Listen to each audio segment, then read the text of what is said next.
Good morning, and welcome to another episode of A Conversation with Father Orsi. I'm B.C. Cloutier, chairman of the board of Action for Life Sunlight Home, and this is Father Michael Orsi. Yeah, I like the way you snuck that in, the new title. Yeah. Action for Life Sunlight Home. That's right. Yeah, because like this is big, folks. We are now involved heavily with Sunlight Home, home for unwed mothers. It's a It's gonna big be deal. huge. We talked about it, 2 or 3 weeks ago, but it's worth talking about again that, we take these young women in who are pregnant and find themselves in difficult circumstances for a variety of reasons. And they come into the program, they begin to learn how to live life, financial literacy, education, job skills, etc. And then they have their baby, and they stay with us for another 2 years. Yeah. So we're developing these young women into what I like to call productive members of society. So by the time they leave Sunlight Home, they're able to go out on their own, take care of their child, earn a living, and enjoy a good life. And boy, that's so rewarding. And folks, I got to make an appeal. Folks, this is really important work. And it ain't cheap. It's expensive to run a home and to take care of the women and the babies. I mean, we're not getting any government subsidy here. Not a dime. No. Father O does not want any government subsidies for anything because you take Caesar's coin, Caesar owns you. And I'll say something else. I'm stealing this from the late, great Antonin Scalia. He said, when you take government money, that money is not given in love, and it's not received with gratitude. And you know what it does?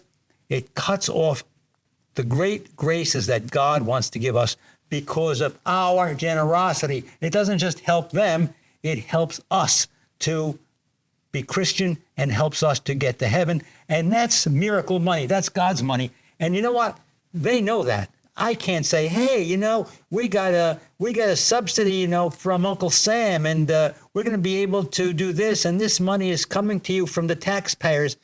Taxpayers don't even know who these women are. Taxpayers pay money for everything, from things that are good to things that are not too good. As a matter of fact, Planned Parenthood was getting government money, and almost $1 billion a year. Yeah. Now, a lot is drying up. They have a year where they're not going to get it. But, a year isn't that long. We do not take government money. If the government man came, the G-man, they used to call the G-man, came to me with a check for $1 million, I say, Mr. G-man, you keep it. I don't want that. I want you to give to us from the bottom of your heart to take care of these girls and their babies. That's what makes a difference. God's money saves lives and changes lives. Well, and Matthew says in one of the Gospels, or in his Gospel, the Lord loves a cheerful giver. That's right. So when you write out your big, beautiful check, smile as you're doing it. And you'll make me smile too. You know what? You want to donate some money? Go to sunlighthome.org and put the donate button. That simple. That's right. And then you go to actionforlife.org and click on that donate button too. But Sunlight Home is a huge focus for us right now. And boy, when I look at the expenses of that facility, and it's nothing fancy. It's a bare bones facility that does what it has to do. But just the electric bill alone is, thousands of dollars a month because it's a 24/7 operation. So anyway. Right. Yeah. Today, Father, it actually isn't today. Thursday was World Kindness Day. Yeah. Now, let me say that I think all of these days, we used to call them Hallmark holidays, right? Because the card company creates it to sell cards. Some of them are just ridiculous. November 1st was, are you ready for this? National Cinnamon Day. Cinnamon. I think I missed that one. Here's another one. Today is National Check Your Wipers Day. I think I missed that one too. So, but World Kindness Day, that one kind of struck a note with me, and it's not. And I didn't know about it. Did you? Have you ever heard of World Kindness Day? No. I think every day should be kind. I mean, it's just not to wait for World Kindness Day. I mean, every day should be kind, and be kind, be nice, be nice. It was the idea was introduced in 1998 by a coalition of various nations' kindness non-governmental organizations. So people that were doing good works Without government. They were non-government. Yes. Yeah. The countries, I mean, a lot of countries, including Australia, Brazil, Canada, U.S., but some, United Arab Emirates, Oman, Pakistan. All right, let me say, as I said earlier, if government is doing it, it's not kindness. It's that, you paid your taxes and that's what's owed to you. All right? Not being kind. I mean, being kind is you're doing something nice without, taking advantage of the tax system or whatever the case may be. Well, you've just opened the door for me to remind everyone about the 9, according to Ronald Reagan, the 9 most dangerous words in English language. I'm from the government and I'm here to help. Yeah, boy, he was wonderful. He was wonderful. I mean, folks, that was a magnificent president, really a magnificent president. Remember when, the Apollo blew up and he got on television and he talked about today the astronauts touched the face of God. He really knew how to reach the people and to say the right thing at the right time, to lift up a nation in time of trouble, the tragedy. Wow, he was great. He was known as the great communicator because he was. Yeah, he really is a great, well, God rest him. And then his vice president, George Herbert Walker Bush, or Senior Bush, some people call him, called for a kinder, gentler nation. Yeah. And he was ahead of his time in that. He's probably spinning in his grave seeing what's going on in America today. So we need a little more kindness and love. We do. I just came back a little while ago from Royal Palm Academy. We have the kids there, K, below K, preschool. They do have a preschool. Yeah, I didn't realize the 3-year-olds. They're so cute. They sit in the front row and they think they're singing. They imitate me. I go like this. They do it back to me, But then they have the 8th grade. And I talked today about, there's a responsorial psalm that says, God is kind and merciful. God is kind and merciful. And I said, we're called to imitate God. We're supposed to be kind too. And I said, you know what that means? It means be nice. It means be nice, as simple as that. And, there was a guy, some of you might remember him, Mr. Rogers' Neighborhood. Remember that? Mr. Rogers. Mr. Rogers. And he said there were 3 things that people had to remember. Kids should especially. Then kids grow up into adults, so you got to remember for everybody. Be nice. Be nice. Be nice. Be nice. All right? So let me just give you an example how important it is to be nice. I said to the kids, when you're in your house with your mommy and your daddy and your dog and your cat and all those other things that you have in your house and people in your house, I said, isn't it wonderful when everybody is nice? Yes. Do you have to be nice when you go home? Yes. Okay. Be nice in your house. Right? They like that. Right. Then I said to them, now, you're in school. Now, isn't it nice when everybody's nice in school? When you're nice to your classmates, when you're nice to your teachers, when you're nice to the principal. Yes. Well, now you have to be nice in school because it makes everybody happy in school. The whole school is happy. And now the third one is this. And this is maybe some of you older children will understand this. I said, there are some people in very high places in politics. They're presidents and governors and congressmen and senators. And sometimes they say things to each other that are not very nice. Right? And, sometimes. And yet you hear them on television, the things that they're saying. I say to myself, how is this helping the country? Some of the things they say to each other. And said, that's not being nice. That's not being, you don't have a happy country. You don't have a happy country because people are all saying bad stuff to each other. So I said to them, now, when you see the president, when you see the governor, when you see the senator, when you see the congressman, you go with them and you say, Father Orsi said to be nice. Now, I can just see this, they go with these like big-time politicians. Father Orsi said to be nice. Anyway, I'm telling you now out there, folks, I'm not talking to like little kids. I'm talking to you. Be nice. I mean, I have a horrible story of a man called me up and he said him and his wife were walking, to some event where there were a gathering of people. And the local congressman or assemblyman is walking down the street to go to the same event. This woman goes over to this political person and says, you know what, you are what the heck is that? That's terrible. Not to mention it dissuades people from running for office because they're being attacked. Attacked. And in front of his family, what are you doing? Where is your head? Where is your sensibility of being a lady, a gentleman, a person that have a civic sense, that you must be a civil human being? There's a proper way to talk to people, a proper forum to talk to people, and certainly that kind of behavior, that attack mentality, that vulgarity, it's never, never, never appropriate. Don't do it, Father O will get you. Father, I wish I could say, I'm kind and gentle all the time, which would be a complete lie, and I work on that a lot. But I'm reminded of a pretty prominent individual that I won't name. You can tell me. Who a friend of mine one time, I called him and I said, I told you not to say anything about that. He said, it wasn't me, it was the guy I told. Anyway, prominent individual who will remain unnamed, who had an adage prominently displayed in his office, and the adage was, it's nice to be important, but it's more important to be nice. That's right.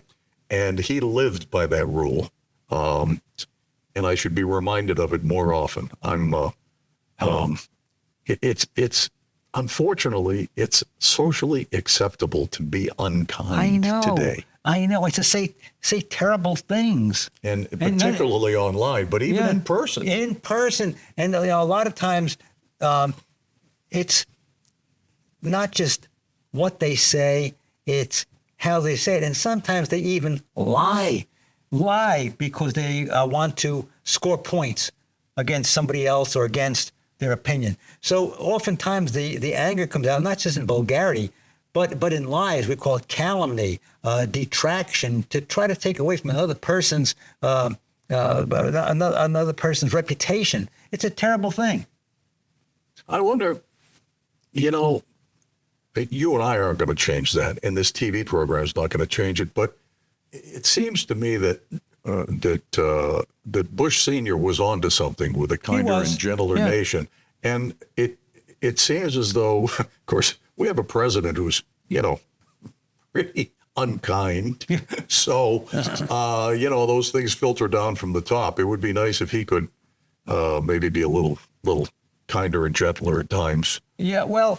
I don't want to get onto this, but knowing me, we'll get onto it. I mean, most of us watched the memorial service for Charlie Kirk. Mm-hmm. It was a beautiful, beautiful service.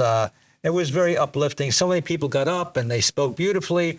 They even talked about their faith. I got to give, Marco Rubio was fantastic. He talked about his faith and the salvation Christ has won by the cross. He talked about the resurrection and belief in the resurrection of the dead. It was just beautiful. He's a good man. He really is. And then the vice president, he during the week that Charlie had died, took over the program. He guest hosted on Turning Point USA, and he began this program reciting the creed. Mm-hmm. It was wonderful. Then Erica, Charlie's wife, she gets up there and she gave most beautiful. She was just beautiful, and she said, "I don't know how she got through it." Me either. She said, "And I forgive the man that killed him. I forgive the man that killed him." Boy, that's the message. That's the Bible. That's the gospel. Okay. And then the president gets up and he says, "I hate my opponents. I hate my opponents." All right, folks. That is not Christian. It's not Christian. Maybe he's not a Christian. I don't know. He's a Presbyterian. He said so. Well, all right, but not, the Presbyterians don't say to hate your enemies. It doesn't say that in the Bible. I think he blew a big opportunity to lead the country in the way of kindness, gentleness, and to lead the country closer to Christ. I think he blew it that time. Let's hope that maybe he learned a lesson from that. Well, and he was only one, fortunately, of many, many voices. Yeah, but you know what, BC? It was the keynote. I know. And it was. You don't want to end a session like that where God was, so present in so many ways. People singing beautiful hymns, raising their hands to heaven, and then I don't know, folks. Father O does the best he can. When I see the president, I will mention it to him. I'm doing the best I can. Well, I mean, he is what he is. He's from Queens. And, well, I'm from Brooklyn. I mean, would I have done that in my young? No, I don't think I would have done. I don't think I would. No. Were you pretty even-keeled as a young person? You presume I'm even-keeled now? No, not at all. I don't know. I mean, when Of course, you have as a priest and as a seminarian, right? You had an obligation to be nice and not to sully your vocation. Yeah, you have to behave with the proper decorum. But the presidency, I mean, that's like, and I mean this, in a very poetic sense. He is like really the high priest of the nation. Yeah. And the high priest of the nation is the one that has to speak to the greater values of the nation, what the American Republic is all about, and then to bring people together. That does not bring people together when you're saying, I hate my opponents. Now, when you talk about a high priest that tries to heal the nation and bring some sense of decorum and dignity and peace and love, Abraham Lincoln, he got it.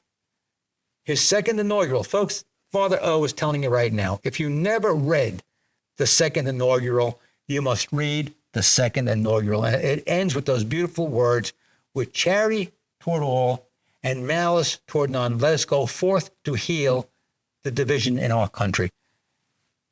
That's what you have to hear. That's what you have to hear. And I'm not hearing a lot about this today. Now, Father O is going to get in trouble for being political, but I'll tell you, this will probably be over by the time you watch this show. But, there's this government shutdown thing. Both sides fighting with each other. It's his fault. It's his fault. It's his fault. His fault. I mean, come on. It's kabuki theater. It is. This is just a waste of time. It's putting stress on all kinds of people. If they want to fire government employees, good, fire them. Get it over with, pay them severance, tell them goodbye and good luck.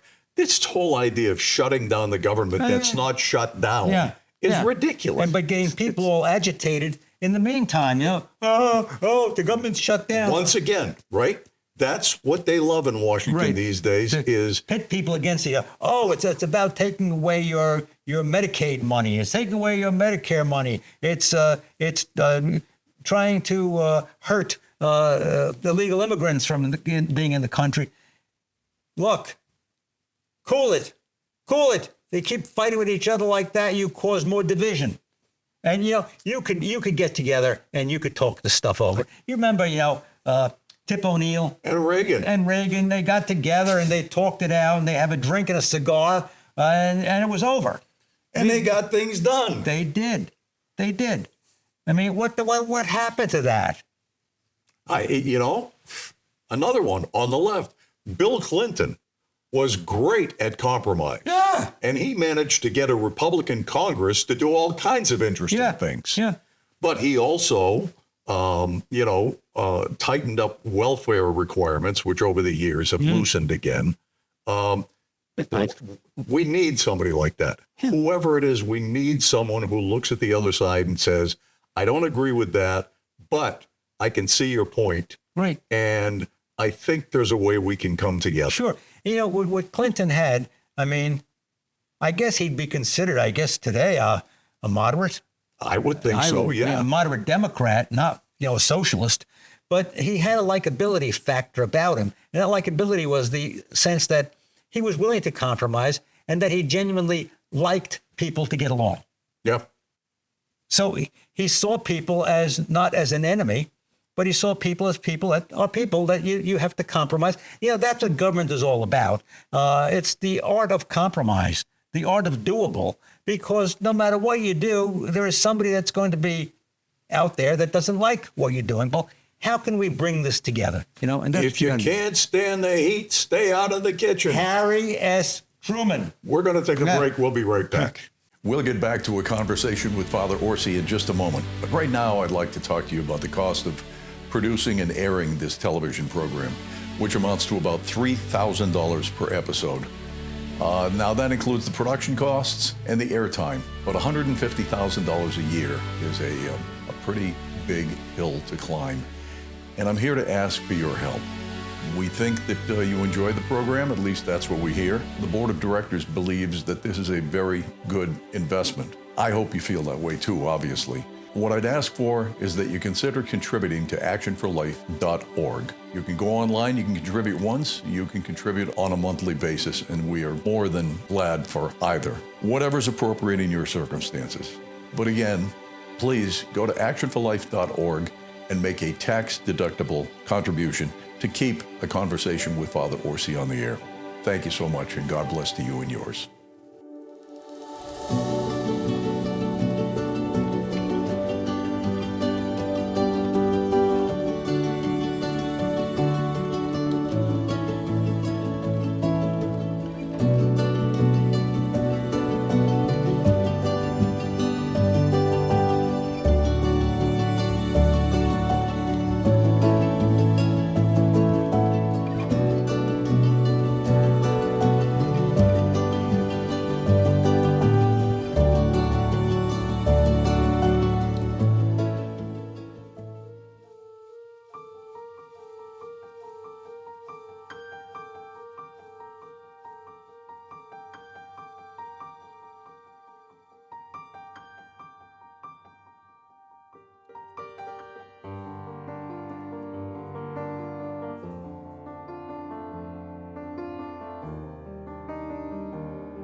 Welcome back to a conversation with Father Orsi. I'm B.C. Cloutier.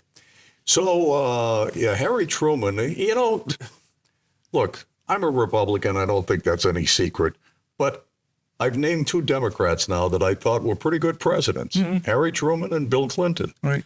Now, I think Donald Trump is a very good president. I don't necessarily agree with the way he gets things done. But, he he's shaking things up in Washington, and that's probably long overdue. Yeah, I agree. I agree. But he could be kinder, and I would, if I had a wish today, if I could just wave a magic wand, it would be that we all kind of chill out a little bit and become a little kinder. Yeah. I'm hoping that the next generation of politicians will take that to heart. I'm hoping, and that's on both sides of the aisle. I do think, folks, that there has to be this reawakening of a sense of religion in our country. And I'm not just saying that because I'm a priest, but because I think the more that God is not part of society, or that the Bible is not part of society, people think they have license to act any way they want and to do whatever they want. And I think it would be a wonderful thing if politicians would be free to speak of their faith and love one another. Love one another. What is wrong with a politician saying, I believe what Jesus said, love one another as I have loved you? What's wrong with that?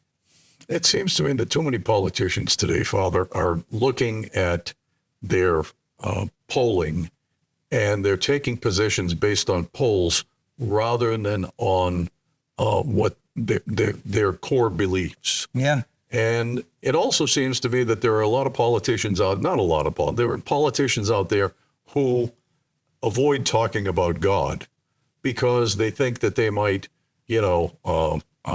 alienate the secularized society. a certain segment of their base. Maybe if everybody got really honest again, in a kind way, we'd have a much better country. Yeah. If a politician said, look, I'm a Christian. My principles are guided by the Bible. God tells us that God is love, and I'm going to try to keep that in mind with everything that I do. And that's because I want this country to heal from the divisions, but I also want this country to be that beacon in the darkness, that lighthouse. You mentioned George Bush Sr. He talked about many points of light. 1,000 points of light. That's right, 1,000 points of light, and that's what America should be. A great point of light for the whole world. Not just say, oh yeah, look, there is a country that follows democratic principles, but there's a country that has love and respect for all the members of our great American society. What a message that is! 1,000 points of light. Each one of us could be that point of light. Whether it's in our house. Some houses need some points of light. In our neighborhood, in our community. And if you run for politics, keep that in mind. Be a source of light. Don't be a source of darkness. Don't create evil by the things that you say, by the way you act. Bring the light of Christ, the light of God into this world, and take that as part of your mandate. This is what people, if they don't want it, they should want it. And that's going to be your job, to articulate that vision and to put into practice whatever you do. Happy World Kindness Day, Father. Thank you, my friend. Bingo. Be kind. That's it for this week. Thank you so much for being here. We invite you to be back again next week, same place, same time, for a conversation with Father Orsi. I'm BC Cloutier. Until then, have a great week and God bless.